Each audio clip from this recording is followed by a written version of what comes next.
اللہ نے اپنے محبوب کے غلاموں کو ان کٹھن حالات میں تسلی دی.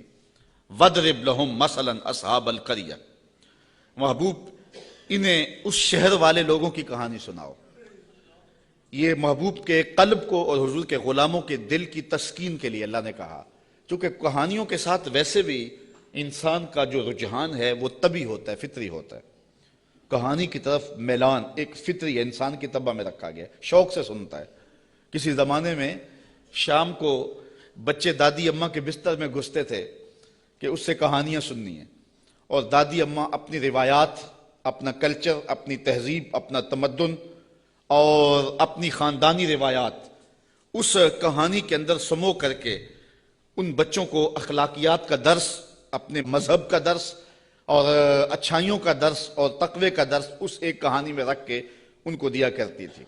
اور وہی ہمارا کلچر تھا، وہی ہماری تہذیب تھی، اور وہ اپنی روایات کو نئی نسل میں منتقل کر کے جاتی. جب سے ہم نے دادی اماں کا بستر چھوڑ دیا ہے اور ٹیلی ویژن کی سکرین سے تہذیب لینا شروع کر دی ہے، اس لیے ہم نے روایات ادھر سے لینی ہے، اور وہی حقیقتوں کے اجالے اور وہی روشنیاں تھی.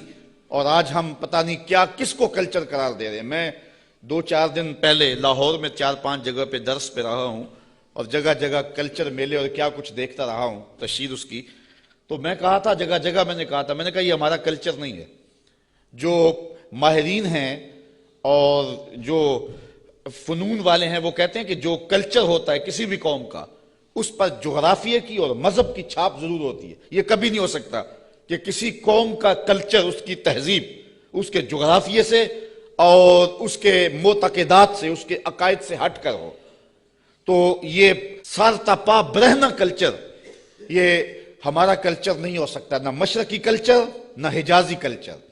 ہمارا کلچر مغرب کی ہواؤں سے نہیں پھوٹتا، مدینے کی فضاؤں سے پھوٹتا ہے. اپنی ملت کا قیاس اقوام مغرب سے نہ کر، خاص ہے ترکیب میں تجھے قوم رسول ہاشمی. آج جو کلچر ہمیں دیا جا رہا ہے وہ قطعاً ہماری روایات نہیں ہیں، ہمارا کلچر نہیں ہے، ہمارا تمدن نہیں ہے، ہماری تہذیب نہیں ہے. تو بہرحال دادی اماں سے وہ کہانیاں سننا یہ شوق اور رجحان یہ فطری ہے. تو اللہ تعالیٰ نے قرآن مجید میں کئی کہانیاں ہماری ہدایت کے لیے بیان کی.